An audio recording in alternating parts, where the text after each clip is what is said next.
selamat datang kembali dalam pertemuan komunikasi bisnis. Kali ini saya akan membahas tentang perencanaan pesan-pesan bisnis. Terima kasih yang sudah subscribe ya, Alita LTV. Jangan lupa subscribe guys, terima kasih.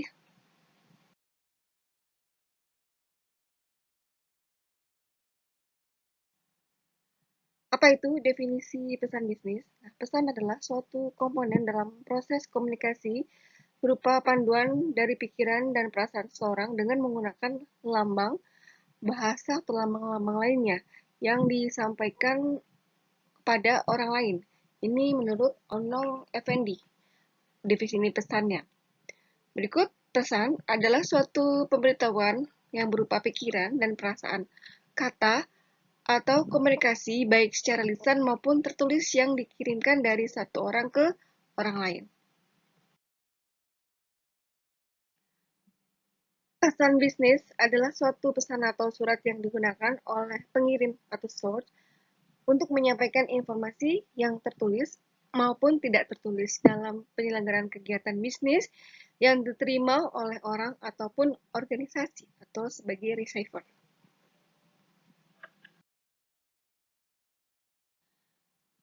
Mengapa mengapa pesan bisnis itu penting? Kita lihat ya, mengapa sampai penting banget pesan bisnis. Kita lihat di sini berikut. Dunia bisnis itu adalah dunia yang penuh dengan kompetitif. Minat untuk menjalankan bisnis sangat besar ya, bahkan sangat banyak yang menjalankan bisnis di bidang yang sama. Pelaku bisnis harus dapat menciptakan nilai tambah perusahaan melalui kehandalan dalam menyusun atau menulis pesan bisnis.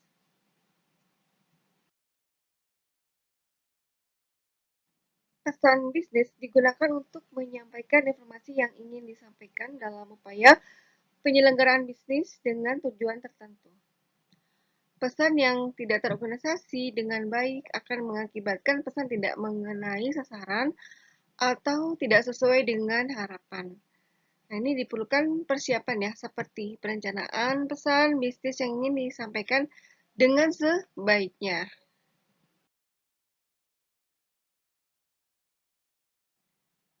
Karakteristik pesan bisnis yang efektif. Ini karakteristiknya ada beberapa. Satu, courtesy. Courtesy ini adalah penggunaan etika sopan dan santun dalam penulisan pesan, guna meningkatkan hubungan antara penulis dan pembaca pesan. Courtesy atau sopan santun adalah pedoman yang baik untuk mengembangkan hubungan yang baik antara organisasi atau perusahaan dengan klien atau pelanggan.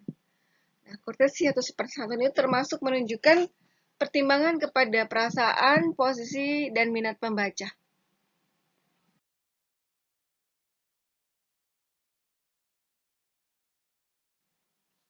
Yang kedua, courteousness. Courteousness ini adalah surat ataupun dokumen yang ditulis bebas dari kesalahan baik gramatika, ejaan, kata kerangan, kata-kata, dan lain-lain. Nah, courteousness ini adalah pesan yang haruslah menarik ya dan bersih sehingga membuat suasana hati yang baik dan uh, enak untuk membacanya. Yang ketiga adalah consciousness. Nah, consciousness ini adalah pesan haruslah singkat, padat, dan jelas. Pesan yang singkat itu ringkas dan padat adalah hal yang penting dalam pesan bisnis tertulis. Penghematan kata-kata dan kalimat yang tidak perlu.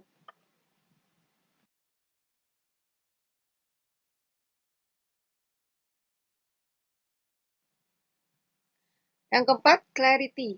Clarity adalah pesan berisi informasi yang dijelaskan dengan bahasa yang jelas sehingga pembaca dapat mudah memahami pesan-pesan. Jika pesan kurang jelas akan membuat frustasi dan membingungkan. Yang kelima, concisiveness. Itu menyajikan informasi secara spesifik dan pasti. Tidak berisi kata-kata yang akan membuat salah paham pembaca. Yang keenam, completeness. Nah, setiap pertanyaan atau keingintahuan pembaca harus dijawab dalam pesan-pesan secara lengkap.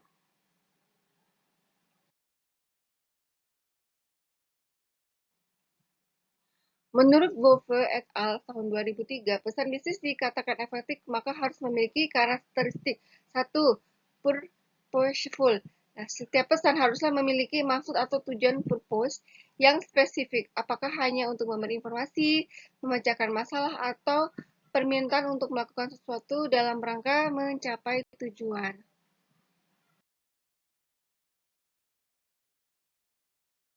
Yang kedua, audience atau audience centered.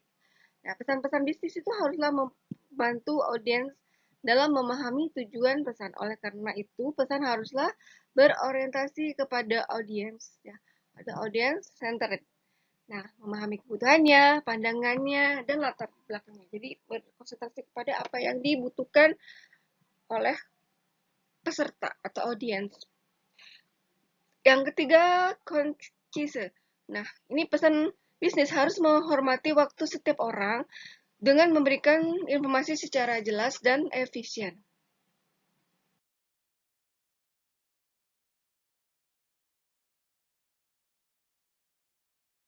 Ini adalah tahapan penyusunan pesan bisnis satu, perencanaan. Nah, proses perencanaan itu meliputi 3 tahapan, yaitu tujuan dengan menganalisis audiens dan memilih saluran dan media komunikasi yang digunakan. Yang kedua, pengorganisasian atau dalam hal penulisan ya.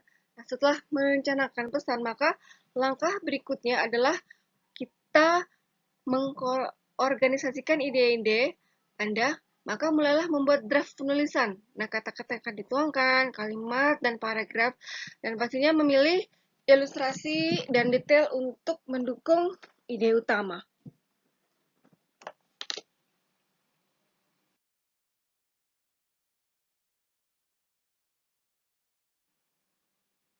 Yang ketiga, revisi atau penyelesaian. Setelah kita mengesahkan draft, perlu dilakukan review ya terhadap keseluruhan isi pesan. Nah, termasuk revisi terhadap organisasi pesan, kemudian gaya, dan strukturnya. Nah, revisi ini terdiri dari perbaiki dan tulis ulang sampai pesan terlihat jelas dan efektif. Yang berikut, edit pesan terhadap tata bahasa atau punctuation, tanda baca, dan format. Yang ketiga, cetak dalam format yang dikehendaki. Yang berikutnya, keempat adalah proofread atau membaca ulang. Nah, ini untuk memastikan tidak ada kesalahan setelah dicetak, baik huruf tanda baca dan masalah-masalah mekanis lainnya. Berikut proses merencanakan pesan bisnis. Nah, perencanaan pesan bisnis itu adalah proses penetapan sebagai kegiatan yang akan dilakukan sebelum pesan bisnis itu diluncurkan. Mengapa kita sini perlu perencanaannya? Nah, di sini menurut Purwanto dalam bukunya tahun 2017, proses perencanaan itu meliputi kegiatan-kegiatan: satu, menentukan tujuan; dua, menganalisis audiens; tiga, menentukan ide pokok; empat, menyeleksi saluran dan media.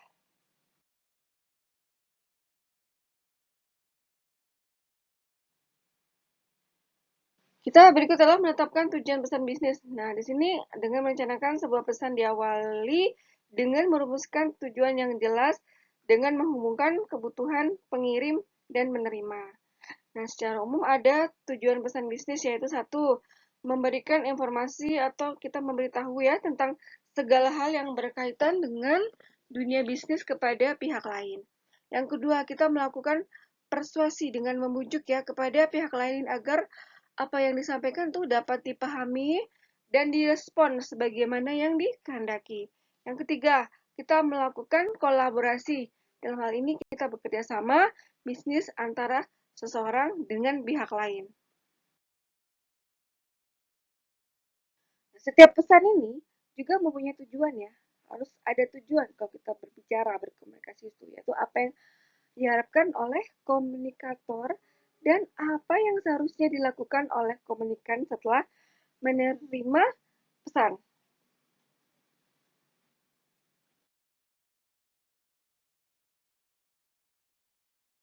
Ini adalah gambar ya tentang bagaimana hubungan antara tujuan umum pesan bisnis dengan partisipasi komunikasi dan kendali komunikator. Di sini kita lihat adalah partisipasi komunikan ya. Ini ada yang rendah, sedang, sampai kepada tinggi. Di sini ada kendali komunikatornya juga ya, di mana di sini ada informasi, persuasi, dan kolaborasi, di mana masing-masing adalah partisipan komunikan itu dari rendah, sedang, tinggi, dan kendali komunikator adalah rendah, sedang, tinggi.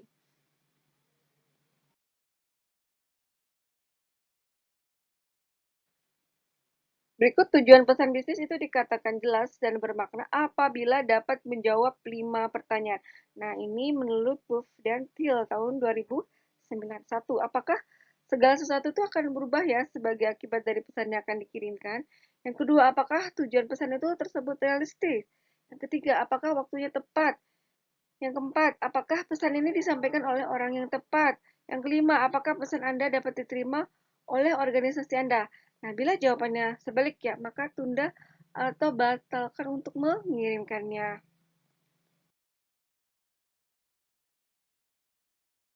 Di sini ada analisis audiens ya. Analisis audiens itu merupakan proses pemeriksaan kepada seluruh faktor objek atau empiris yang berkaitan dengan komunikasi. Audiens ini bisa individu atau organisasi. Nah, tujuannya adalah untuk mengidentifikasi kebutuhan audiens dan memprediksi reaksi terhadap pesan. Nah, kegiatan dalam analisis ini audiens ini meliputi satu, mengembangkan profil audiens. Yang kedua, memenuhi kebutuhan informasi audiens. Yang ketiga, memuaskan kebutuhan motivasional audiens. Nah, metode yang dapat digunakan untuk analisis audiens ini adalah pengamatan ya atau observasi, kemudian wawancara dan survei.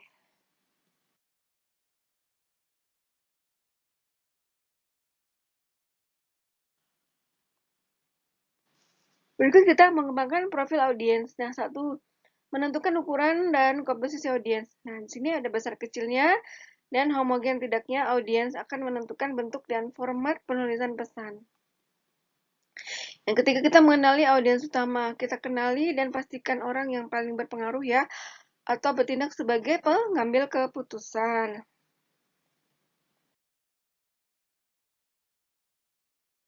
Berikut kita menentukan tingkat pemahaman audiens atau dengan memprediksi kemampuan kerap audiens ya. Kemudian kita memperkirakan reaksi audiens juga. Nah, untuk menghindari kritik dan perdebatan pesan bisnis perlu dilengkapi argumentasi yang mendukung bukti yang memadai dan diakhiri kesimpulan dan rekomendasi.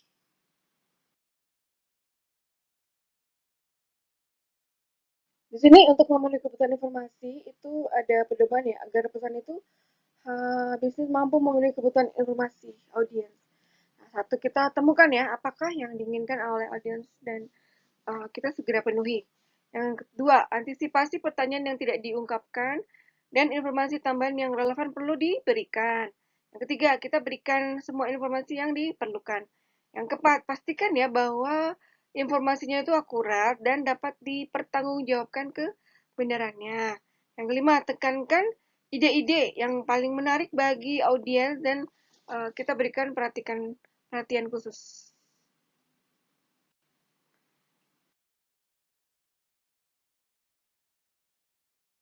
Berikut ini ada contoh kasus ya, di mana di sini ada contoh komunikasi pesan-pesan bisnis. Di sini contohnya, yang terhormat Bapak Santoso. Saya baru saja kembali dari liburan yang menyenangkan di Bandung. Akan tetapi, siang ini saya menyadari bahwa tas kulit warna hitam kesayangan saya hilang. Karena saya membawa tas tersebut di Bandung, saya kira saya meninggalkan sepatu saya di Hotel Saboga. Tolong periksa, apakah sepatu saya ada di kantor tempat barang-barang hilang, dan tolong beritahu saya apabila Anda telah menemukan sepatu saya yang hilang tersebut. Apa yang hilang, siapa yang kehilangan, kapan, kapan tinggal di hotel Pandanaran, di mana, kamar nomor berapa, bagaimana cara memberitahu. Ya, di situ pesan-pesannya.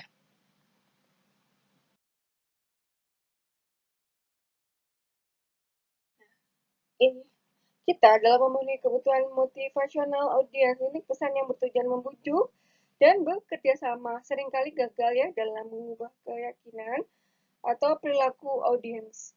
Agar kebutuhan motivasional terpenuhi, maka cara yang dapat dilakukan adalah satu, kita memberikan argumentasi yang rasional ya, yang dapat diterima sama akal, yang diterima oleh audiens.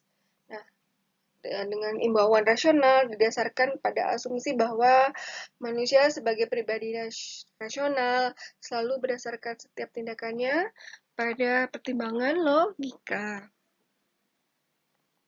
Jadi satu ini memberikan argumentasi ya, yang rasional yang dapat diterima oleh audiens atau peserta.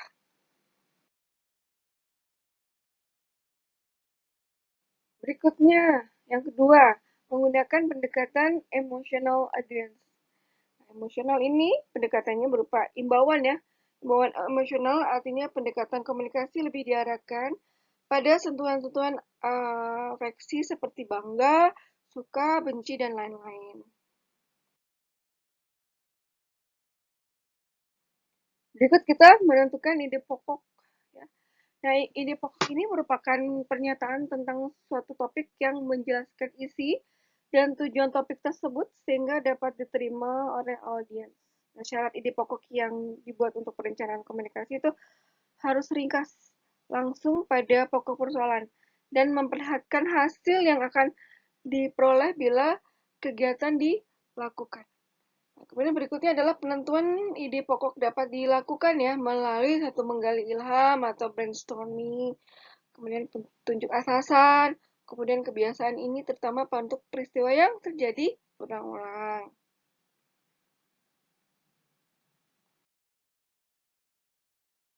Berikutnya adalah pemilihan saluran dan media. Nah, ide-ide dapat disampaikan lewat dua saluran ya, yaitu saluran lisan dan tertulis. Nah, saluran mana yang digunakan tergantung pada tujuan atau pesan, waktu, formalitas, dan harapan-harapan audiensnya. Nah, masing-masing saluran ini memiliki beberapa jenis media yang dapat dipilih ya, seperti surat, surat elektronik. Surat elektronik itu adalah email ya, kemudian telepon, fax mail, dan buletin.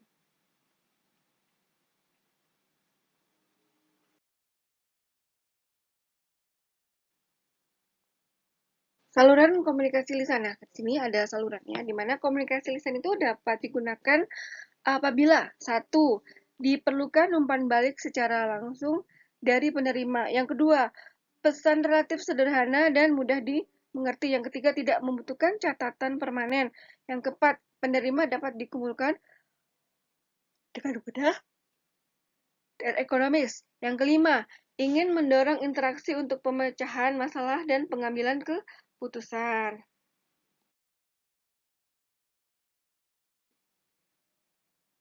Dalam komunikasi pesan-pesan bisnis itu ada pastinya kelebihan dan pastinya ada kelemahannya juga. Kelebihannya antara lain adalah menyediakan umpan balik dengan segera, kemudian memungkinkan terjadinya kenyamanan berinteraksi, kemudian meliputi berbagai isyarat nonverbal, dan memungkinkan mengekspresikan emosi di balik pesan. Nah, kelemahannya adalah sebagai berikut. Tidak menyediakan rekaman komunikasi yang dapat dibuktikan tanpa alat perekam. Kemudian mengurangi kendali komunikator pada pesan. Seringkali mengabaikan kemungkinan dan memperbaiki atau mengedit pesan.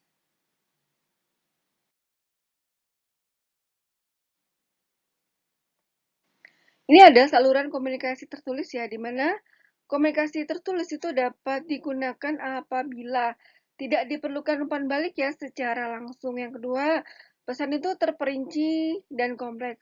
Yang ketiga, memerlukan perencanaan yang seksama. Kemudian yang keempat, memerlukan catatan yang permanen. Yang kelima, menerima dalam jumlah yang banyak. Yang keenam, menerima sulit dijangkau karena tersebar secara geografis. Yang ketujuh, ingin meminimalkan distorsi.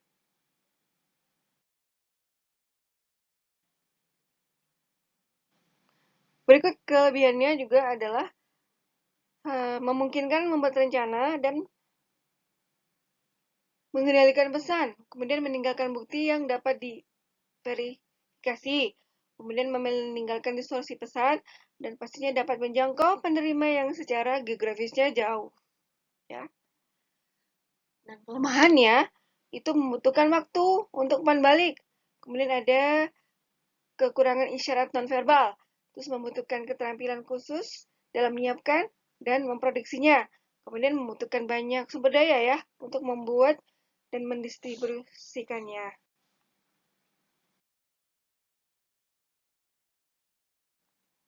Jenis-jenis media dalam saluran pesan. Ada saluran lisan dan saluran tertulis. Dimana kita lihat sini, untuk saluran lisan, percakapannya tatap muka ya, seperti pidato, rapat, dan lain-lain. Kemudian ada secara lisan juga secara telepon, ada lisan secara audio, TV, komputer, kemudian ada telekonferensi dan video conference. Saluran yang tertulis ya, saluran pesan yang tertulis itu ada surat, memo, laporan selebaran, proposal, kemudian ada email, teleponnya tuh berupa SMS yang kalau sekarang itu adalah WA ya. Kemudian ada komputer, ada fax, ada telegram dan pastinya ada pos biasa dan khusus ya. Kita kirim surat melalui pesan yang ditulis melalui pos biasa dan khusus.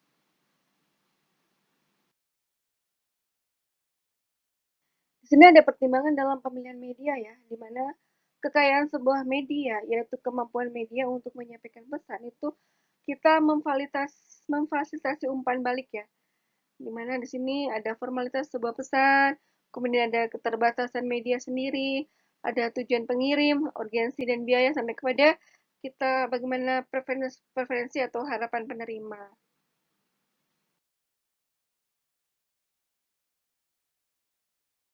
Ini mari kita lihat perbandingan kekayaan sampai kepada kekayaan media ya, perbandingan kekayaan medianya ini kita lihat di sini yang ke kiri itu adalah lebih kurus dan yang ke kanan adalah lebih kaya ya. Di sini kita bandingkan di sini ada yang lebih kurus itu garis ke lebih kurus itu ada termasuk catatan memo, surat email dan IM. Nah, ini adalah dokumen yang beralamat. Sementara dokumen yang tidak beralamat itu termasuk pamflet, buletin, dan laporan standar. Nah, itu dia lebih kurus ya, kekayaan medianya. Nah, yang untuk yang kekayaan medianya lebih kaya, itu ada telepon dan email ya, termasuk voicemail dan telekonferensi. Kemudian di sini juga ada tatap muka seperti percakapan, rapat, presentasi, video conference. Nah, lebih kaya itu berarti banyak media-media yang digunakan ya. Ada videonya, ada suaranya, ada gambar, dan lengkap dengan presentasi yang bagus itu dikatakan kekayaan media yang lebih kaya, lebih lebih membutuhkan banyak media. Begitu sepertinya. Untuk yang lebih kaya.